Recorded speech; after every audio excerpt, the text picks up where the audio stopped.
به نام آنکه جان را فکرت آموخت، چراغ دل ز نور جان برافروخت.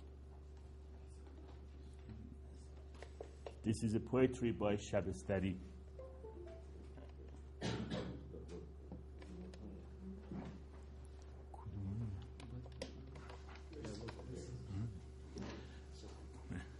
به نام آنکه جان را فکرت آموخت، چراغ دل ز نور جان برافروخت. In the name of He who has taught the soul to think and meditate, who set aglow the heart with the light of the soul. This couplet is a common invocation used by Iranian writers to open their essays or lectures on Islam, especially when it is focused on Sufism.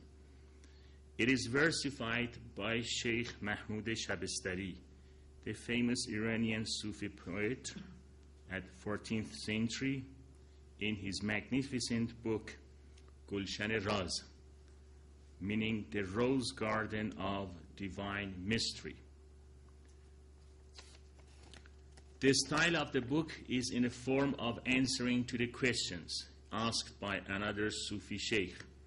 Shabestari is asked by fellow Sufis to answer the questions, and he is later asked to compile the whole as a book of poetry. Thus, the book consists of a broad range of questions covering much of Islamic spirituality and Sufi topics.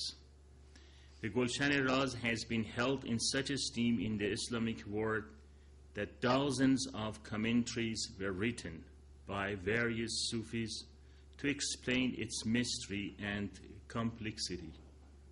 The most famous commentary, written by Muhammad al-Lahiji, is itself a major work on the systematic exposition of Sufi philosophy ever written in Persian.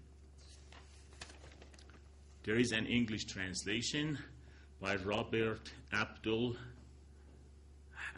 Hayy Dar, and a French translation by Jamshid Mortazavi. In the aforementioned couplet, Shabestari is talking about a type of thinking, or better to say, a reflection of the heart, in contrast to rational thinking pertaining to the head. Heart in comparison to head. This is the key point in Transcendent Philosophy. I will later on remark how Mullah Sadra tries to reconcile these two types of thinking.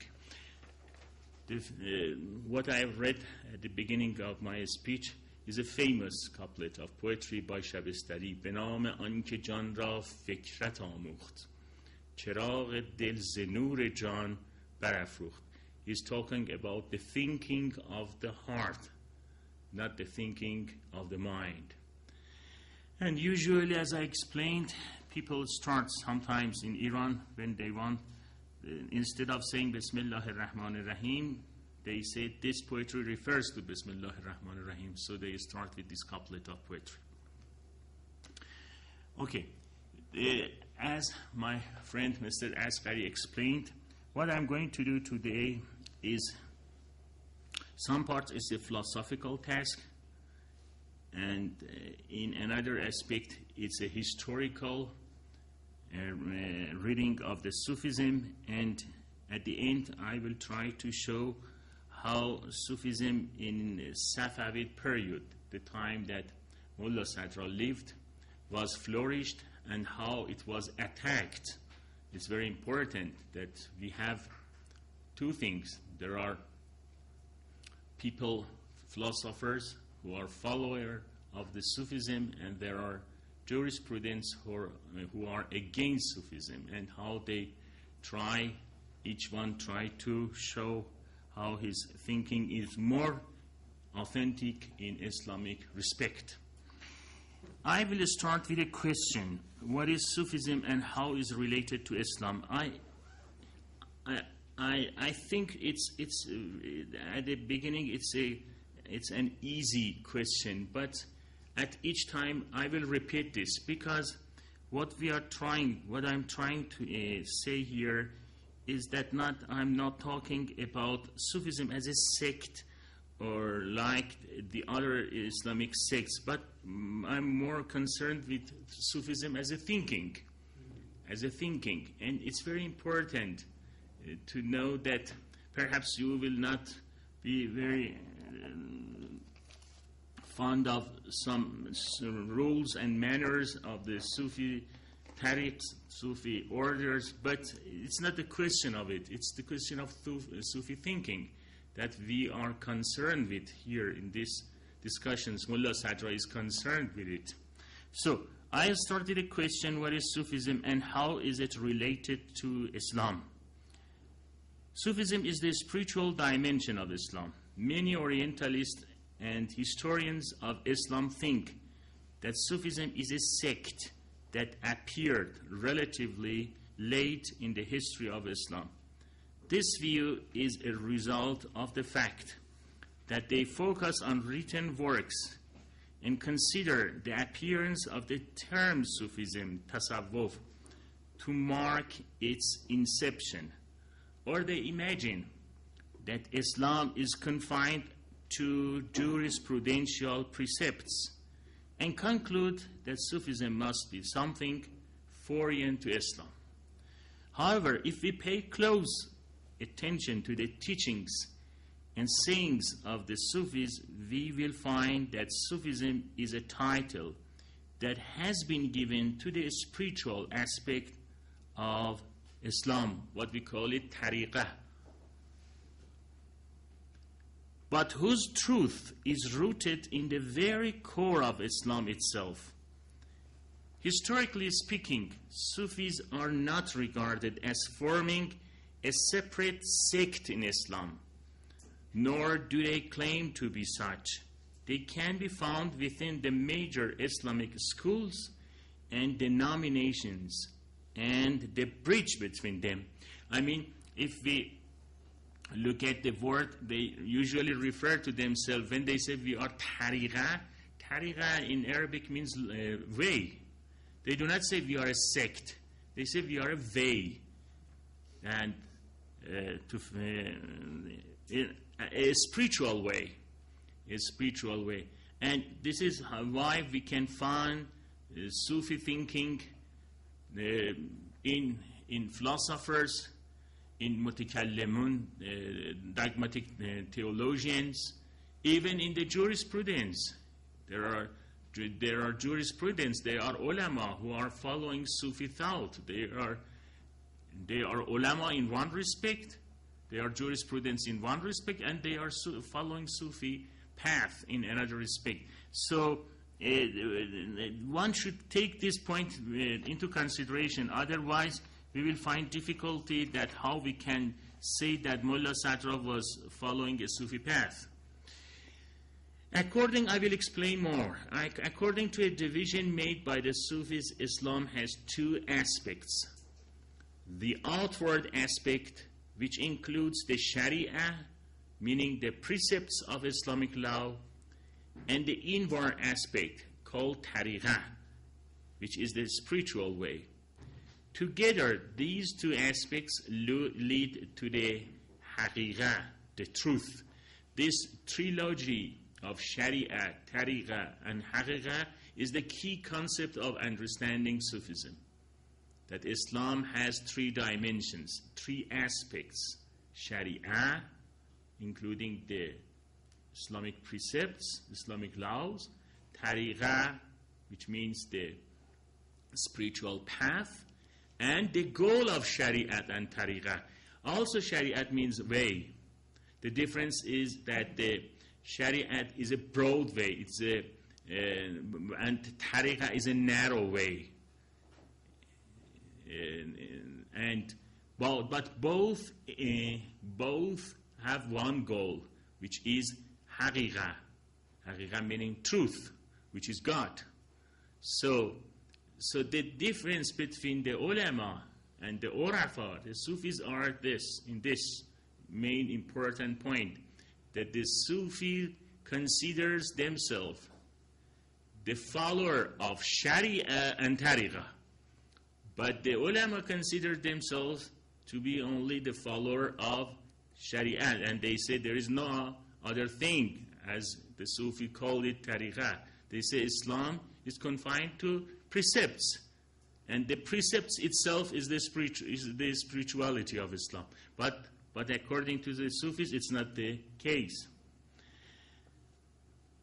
Well, we should, however, avoid, this is another important point, we should, however, avoid calling Sufism Islamic mysticism. I'm very suspicious about using the word mysticism for the Sufism because of the passive and anti-intellectual color that this word mysticism has come to possess in most contemporary European languages as a result of several centuries of a struggle between Christianity and rationalism.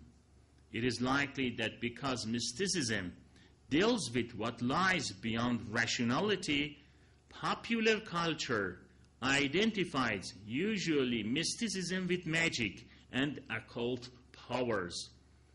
In contrast to this, Sufism is an active participation in a spiritual path, and it is intellectual in the true sense of the word intellectual.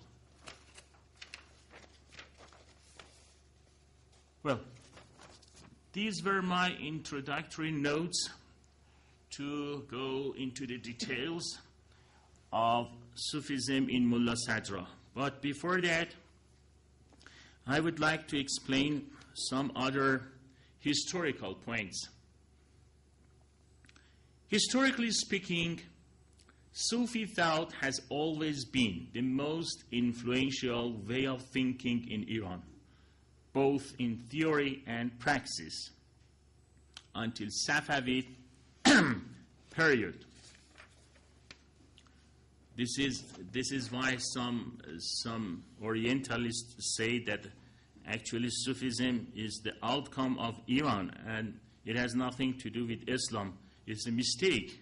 It's a mistake, but this is the idea of some Orientalists. What is important in Safavid period?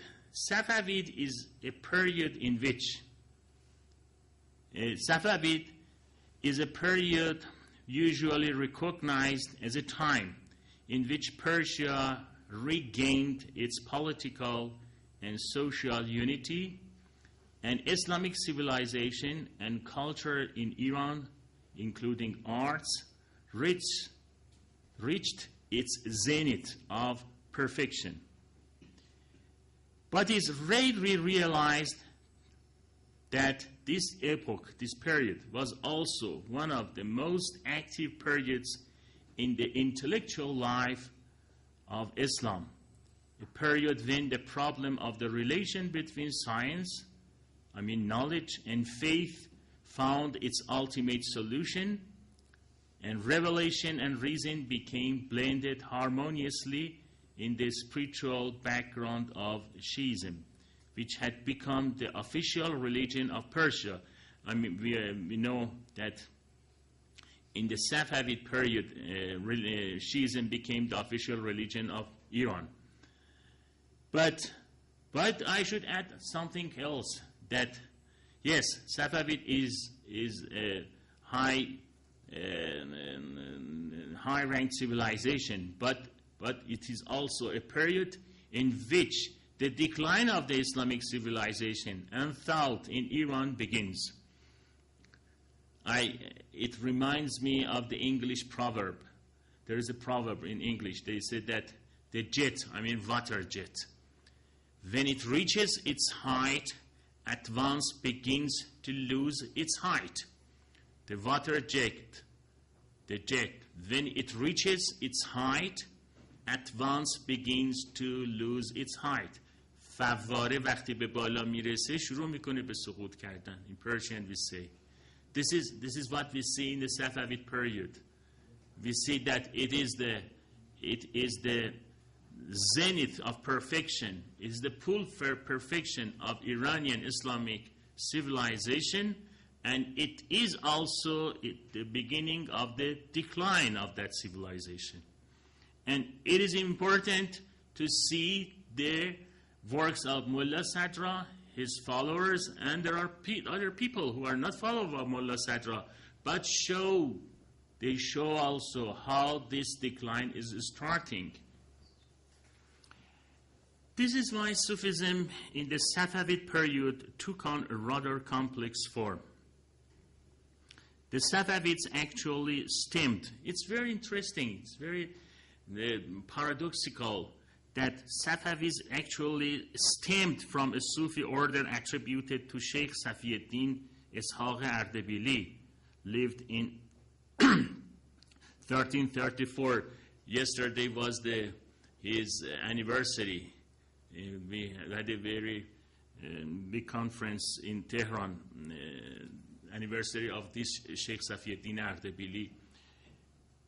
Safavi order actually is when at the Safavid time it changes to be a dynasty.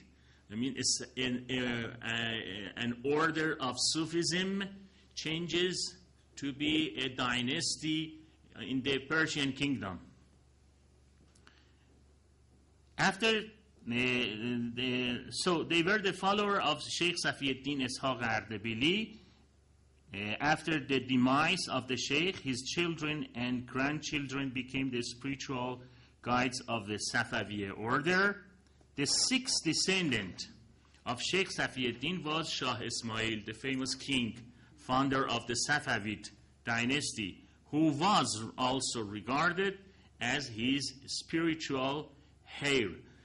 Shah Ismail was a king. He became a king, but he was also called the prime Sufi master, Sheikh Azam, in his order of Safavi. So Safavi order at the time of Shah Ismail became Safavi dynasty. A very important point even happened in that time is that when the Sufi-minded Safavids gained power, they declared Shiism as the official religions school of the country. And it's a point to be taken into consideration that how a Sufi order in Persia, who had not the Shiite background, turned the religious official the official religion of Iran from Sunnism to Shiism. And it was because of the Safavids, the forts. During this period, the Sufism had become so popular and widespread in Persia that one of the famous historians of the time, Bahrani, has observed that, quotation, the Persian community were very deeply inclined towards Sufism and even went to extremes in expressing their love for it. All the same, there were several causes that also prepared the grounds for the decline of Sufism in Persia. He says from one aspect that the Sufism has become so popular in Iran that everybody say, I'm a Sufi, and then he continues to say that it is also going to be vanished. We are witnessing its decline. What were the main causes that prepared the grounds for the decline of Sufism? First, the moral corruption that was popular among the Qizilbash Sufis and their obstinacy, which was threatening the existing rule. Qizilbash, this is historical notes, but we need it. Qizilbash were the soldiers of the kings. They were called Qizilbash. And they called themselves Sufi, follower of the king as the Sufi master. But what we see that they start showing moral corruption. Second causes for the decline of the Sufism, the growth of reckless wandering mendicant, what we called at that time qalandar. Qalandar, they were dervish groups groups, most of which came from India and were referred to as irreligious. They called them irreligious. Bishar. Bishar means who is not following the Sharia. Religious dervishes, since they did not belong to any of the formally recognized Sufi orders. They used to say that we are not following any Sufi order and we do not respect very much to the rules and respects of religion. But they called themselves Sufis. Third, the monopolistic attitude of the Safavi Sufi, who strove to isolate either Sufi orders. Safavid orders, especially the Qizilbash, became so powerful that they did not allow the other Sufi orders to exist in Iran. So we will find the most important of them went to India. It is a subcontinent actually. Fourth, the rising influence of anti-Sufi religious scholars and Shiite jurisprudence who came from Jabal Amil in Lebanon. This is one of the most important causes of the decline of the Sufi thought. The opposition of the religious scholars, fuqaha, who came from Jabal Amil. They were they had a very style of religious thinking which didn't consider any place for intellectualism, philosophy, Sufism in Islam. And very narrow-minded, and they were the most opponents of the Sufi philosophers, figures such as Mullah Sadra at that time. In the meantime, there were large numbers of people who were still inclined towards authentic Sufism and who used to lament over the situation of their times. They either migrated from Persia, and many of them, as I said, like the Ni'matullahis, moved to places like India, or stayed back in Persia and expressed their aversion and repudiation of the prevalent situation of Sufism during their times, and strove to defend the real Sufism, which was never in contradiction with religious laws. This is the situation you find in the people like Mullah Sadra, that they belonged to the authentic Sufism, but in a way they showed their hate. Sometimes it is hate.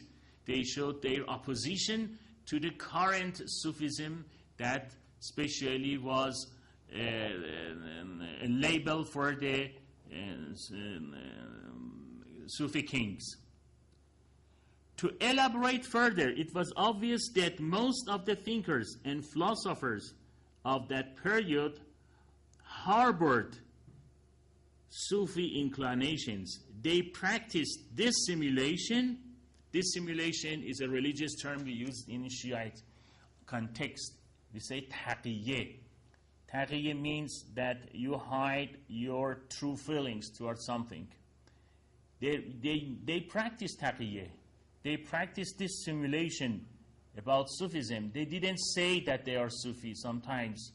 And sometimes they showed that, yes, we are Sufi, but not those pseudo-Sufis, not those like those bad Sufis, very good ones. Now, even in contemporary Iran, you see that they say bad Sufis, good Sufis, and things like that. This is the terms that you can never find it in pre-Safavid period. Good Sufis, bad Sufis, things like this. I will mention can be made of the people like Mir Damad, the important magister, the important master of the Mullah Sadra in philosophy, and Mir Fenderesky. Mir Fenderesky is famous for his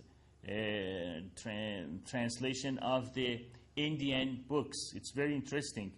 He was among the great thinkers of his times and who lived an ascetic life, and to whom miracles were attributed by some reports. Mir Fendersky had traveled far and frequently and had journeyed to India a number of times, spending a part of his time, his life, as a spiritual traveler in the company of Indian mystics. He is famous for his comprehensive commentary on the Persian translation of the Indian work, Yoga Vashishta. He has translated and made commentaries on it. The greatest philosopher of the Safavid period was Mullah Sadra, whose philosophical thoughts and works clearly reveal Sufi inclinations and contain ample references to some great Sufi masters, also extolling them alongside the teachings of the Shia Imams, an example of which is his most comprehensive and famous book, Al-Asfar al-Arba'a, that has been written to conform with the four spiritual journeys of the soul. I will explain more in detail about this Asfar al-Arba'a. Many Sufi concepts like unity of being, Wahdatul Wujud, and presential knowledge, Ilm Huzuri, have been interpreted and rationalized with a philosophical approach in the works of Mullah Sadra. In his treatise entitled Se-Asl, Se-Asl apparently is his only surviving work in the Persian language. Mullah Sadra has only this one in Persian. The rest of his books are in Arabic. Actually, he has also Persian verses, Persian poetry. But in addition to those poetry, he has only Se-Asl. And I will explain about this Se-Asl. In this book, in Se-Asl, Se-Asl means three principles. Three principles. While expressing his grievances against the contemporary jurists, fuqaha, ulama, and theologians, he defended genuine Sufism and defended the concept of faith from the Sufi point of view. It's very interesting book, very interesting. I tried sometimes to translate it into English, and I did most parts of it, but I never finished it. He shows... I'm not a good translator. When you read this book, you will see that this is a Sufi master trying to show to his disciples that how they should travel the path of Sufism to reach God. But he also shows that there are three principles, main principles, not philosophical one, not logical one, three principles in the life of the Muslims who directly send them to hell. Directly send them to hell if they do not care about it. So, a philosopher like Mullah Sadra shows how you should behave in your religious life that you do not go to hell. And there are three main principles that you should prevent from them. But when you read this book, you will find these principles. He explained it in a matter that you don't understand whether it is Sufi teachings, whether it is Sufi ontology, whether it is Sufi epistemology. What is it? This is the taste of philosophy, transcendent philosophy, hikmatul mutaliyah. That sometimes you do not understand whether you are reading a philosophical book or you are reading teachings of a Sufi master, the practical teaching of a Sufi master. And you will find many curses, bad things he uses about the ulama who opposes the Sufism. Very bad words. It actually sometimes he becomes so rude, so impolite that you cannot translate some sentences. And one reason for not translating the book, my translation was that I was not able to translate the curses and the impolite words he used about them.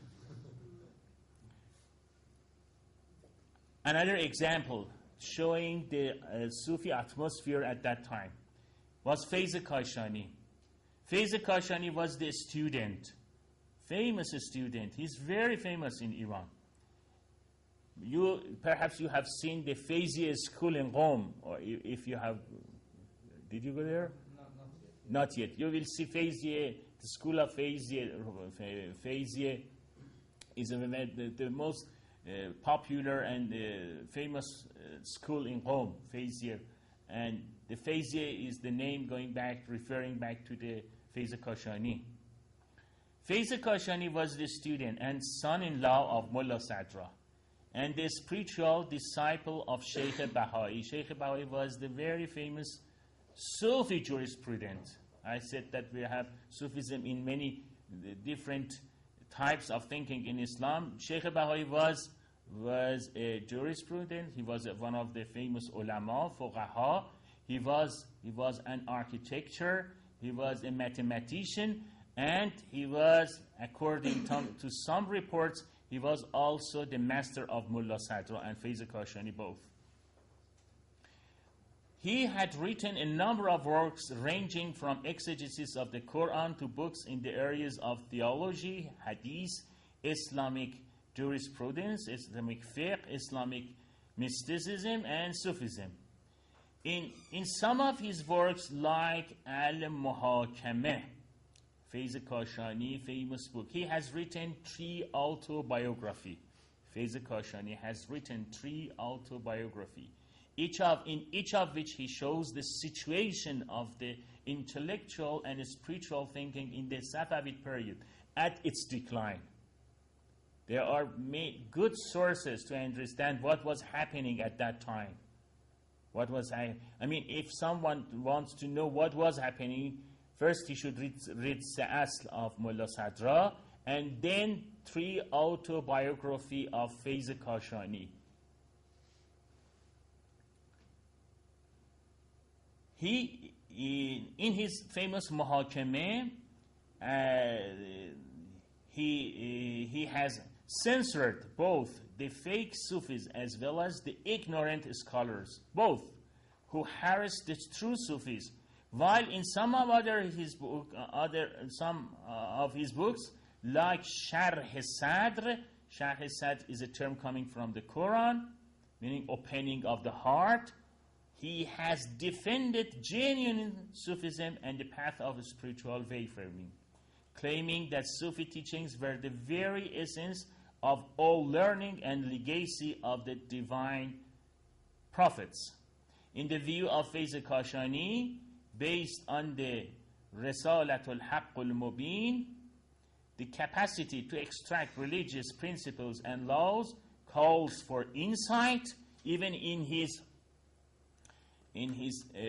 jurisprudential attitude, he uses Sufi insights. He said that an alim, a faqih, who has not heartfelt insight, who has not kashf shuhud, cannot declare fatwa, cannot engage in the fiqh jurisprudential fiqh precepts, and he should be faqih in respect to heart. Fiqhul qalb. Fiqhul qalb means knowledge of the heart, referring to what I read from the Shabbos study at the beginning of my speech. Reflection of the heart, meditation of the heart. One who has not this kind of thinking, this kind of knowledge of the heart, should not engage in the affairs belonging to fatwa, giving fatwa and religious laws.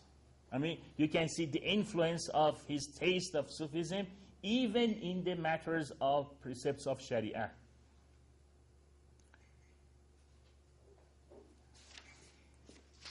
Faiz also has written another important thing.